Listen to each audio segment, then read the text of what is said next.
In this video, we will discuss ancient prophecy and the book of Isaiah. In the Hebrew Bible, we see many prophets, beginning in Genesis all the way through the final book in Malachi. So we must first ask ourselves, what is a prophet in the case of the Hebrew Bible?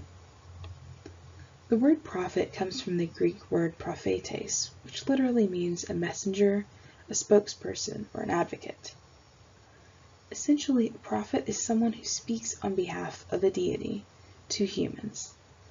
In the case of the Hebrew Bible, the prophets that we see speak on behalf of Yahweh to the Israelites.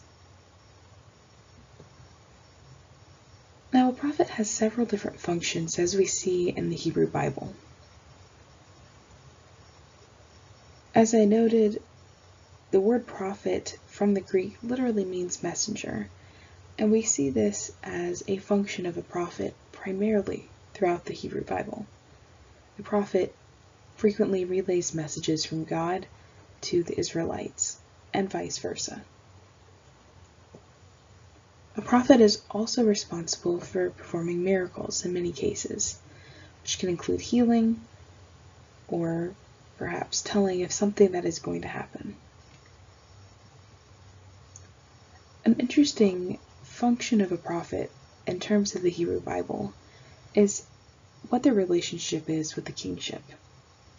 During the United Monarchy, when the kingdom of Israel was ruled by Saul, David, and Solomon, the prophets work alongside the kingship, almost like the priest and the king do. Afterwards, however, the prophets are responsible for providing theological commentary and value judgment on how the kings are ruling. Now, when we hear the word prophecy in the 21st century, we usually think of prediction. And while this does come into play occasionally in the case of the prophets we see in the Hebrew Bible, the idea is not really there as strongly as the idea of a prophet being a messenger between God and the people. Just like the prophets of the Hebrew Bible have specific functions and roles that they play, they also follow, for the most part, specific steps in their call narratives. We see these call narratives, for example, with the story of Moses, who we'll talk about here in a moment. We first typically see an encounter with God. In the case of the burning bush incident, Moses encounters God in this theophany where God presents himself in the form of a burning bush. Second, we see a call. This is when the deity calls the person to be a prophet and to equip them essentially for a certain task. Typically, the prophet will object, saying they're not worthy, or maybe they're afraid to do whatever the task is. And finally, there's a reassurance or a sign from the deity to the prophet that they are able to do the task set forth before them and essentially equip them on the journey. Now, there are two purposes that these prophetic call narratives seem to serve in the Hebrew Bible. The first, and one of the most important, is to authenticate the prophet. This shows that the prophet is truly a prophet, and this is not only so that others can see it, but so the prophet themselves can understand that they are worthy of being a prophet and are supposed to perform this job. The second is to equip the prophet with some kind of specific task or message that leads to their subsequent actions. A fun way to work through this call narrative is to watch the Monty Python God scene that is posted to the class YouTube channel under in-class videos. The call narrative that we see for King Arthur in this video follows this prophetic call narrative setup as well. Let's take a look at a few prophets that we see in the Hebrew Bible and how they function as prophets as well as their call narratives. As I noted earlier, we see Moses and his call narrative with the burning bush incident, fitting quite nicely into the schema of the call narrative we see of prophets in the Hebrew Bible. We also see Moses perform many miracles, which we can recall is often one of the functions of a prophet. Moses performs miracles like getting water from a rock, and also acts as a messenger when receiving the commandments from God on the mountain. As we move a little bit later, we see the figure Samuel, who is responsible for anointing the kings during the United Monarchy. Now, Samuel has an interesting relationship with the monarchy, with Saul and David. For the most part, we don't see Samuel actually providing any judgment on how Saul and David are ruling the kingdom.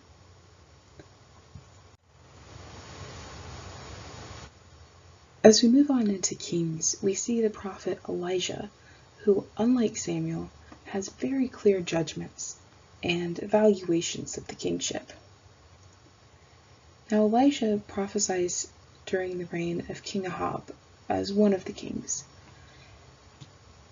and much of his prophesying happens in the kingdom of Israel.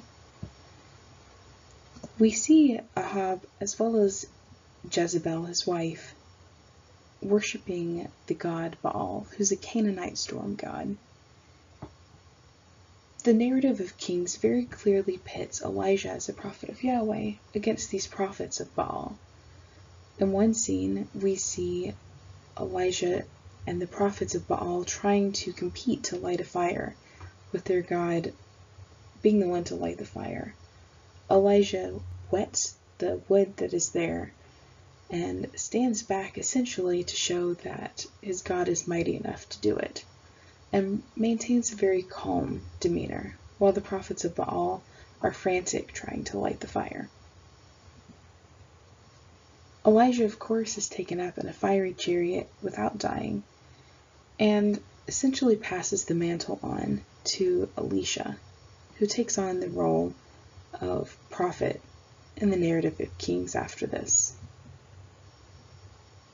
As I noted, we have a very clear distinction between prophets during the United Monarchy period and those after the split, during the divided kingdom, and Elijah's relationship with the kingship very clearly shows this.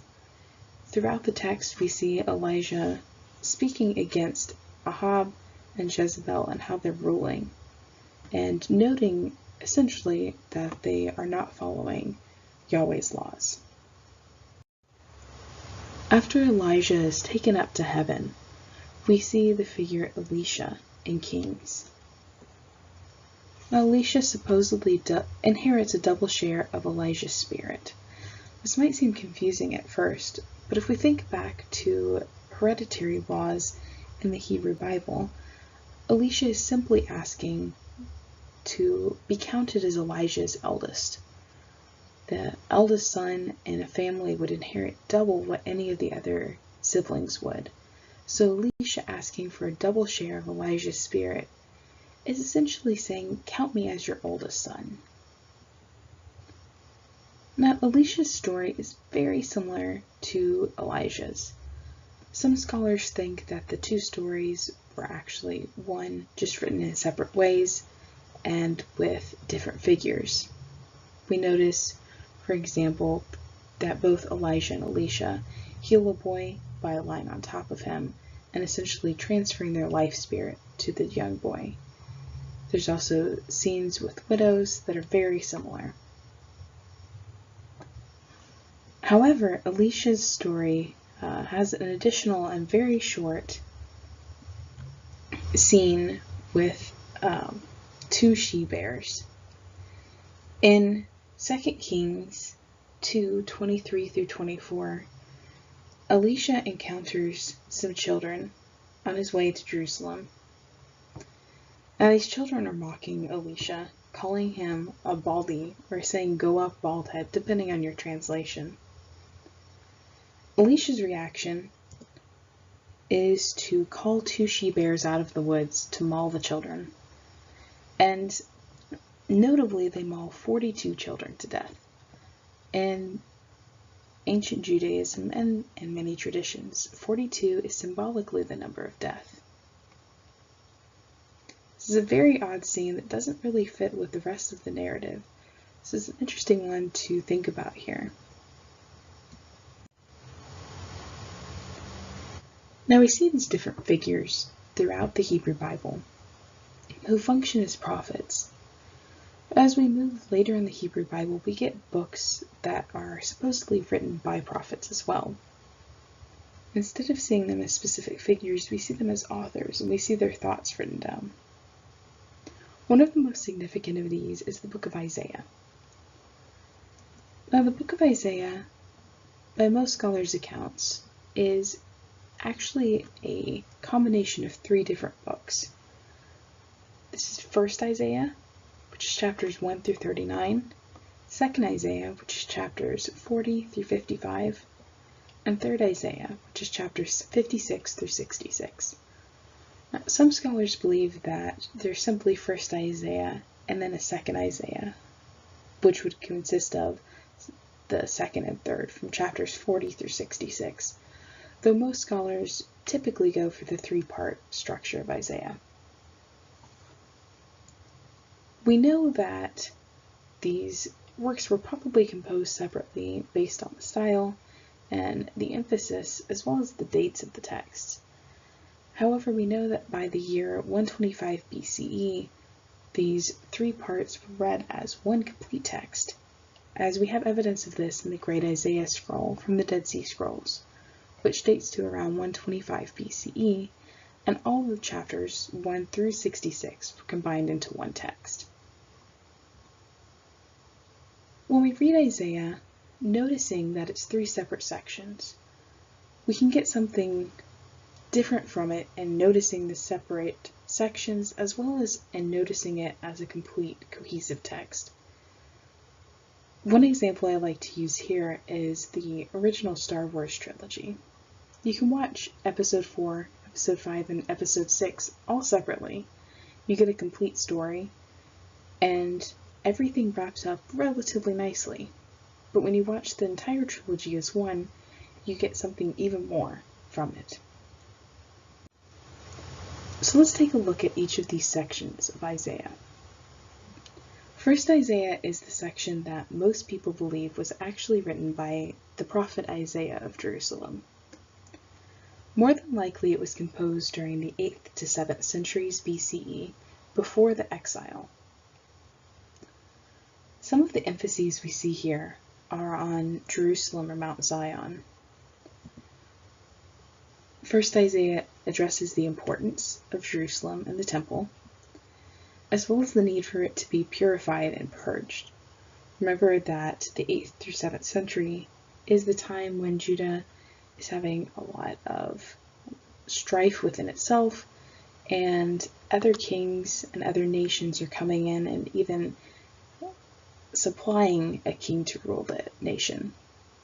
So Isaiah, we can see, much like a prophet would do, is speaking some kind of judgment on the rulership that we see in Judah. First Isaiah also focuses on the need for the Davidic kingdom to be restored. While David had its faults, most people during this time were looking back to this ideal period, saying that the Davidic lineage needs to be restored to be the kings and to properly rule Judah again. We'll talk about this a bit more in the Jewish apocalyptic literature video, but the Isaiah Apocalypse, which is chapters 24 through 27, exists within this first Isaiah, though more than likely it was a later composition and not written by Isaiah of Jerusalem. While first Isaiah focuses on judgment and the prophet Isaiah explaining how Jerusalem needs to be purged and the Davidic kingdom needs to be restored, and so on, second Isaiah gets to the point where this has already happened. In 2nd Isaiah, we see the judgment has already come for the people of Judah. This text is probably written during the 6th century, which would be during the Babylonian exile. These people have already essentially experienced judgment from Yahweh, and now the author of 2nd Isaiah, who is probably a follower of Isaiah of Jerusalem, is focusing on the need for the restoration of Zion or Jerusalem. We see Cyrus the Great feature prominently in this section as almost a messiah to return the people from exile. And we also see Yahweh as master, essentially controlling the events that had occurred and being able to restore the people to their homeland. We have an interesting verse in Isaiah 43:10, which falls in 2nd Isaiah. Throughout the Hebrew Bible, we see that the Israelites are supposed to only worship Yahweh, but there does not seem to be a clear statement of whether other gods exist or not. In many cases, it seems that the Israelites believe that there are other gods, just that Yahweh is the supreme God. Isaiah 43:10 is the first very clear statement that Yahweh is not only the only God who should be worshipped, but the only God who actually exists. 2nd Isaiah also consists of 4 servant songs that are very different from the rest of the text. You can see the passages here, and the servant songs essentially are written like a servant would write to his master. And these are written from the perspective of an Israelite to Yahweh, again seeing Yahweh as a master. As we move into 3rd Isaiah, we move from the judgment of 1st Isaiah and the comfort offered by 2nd Isaiah into a focus on restoration. Now, 3rd Isaiah was written probably between the 6th and 5th century BCE, and is a post-exilic text. The covenant with David has not only been restored, but is being expanded at this point, and this includes Gentiles. This is one of the first clear mentions that we have of Gentiles being included in this restoration of Jerusalem and Zion. Now that we've reached the end of this video, you should be able to describe the function and calling of a prophet in ancient Judaism, identify various prophets in the Hebrew Bible and how they function as such, and explain the sections of the book of Isaiah and identify the themes within each section.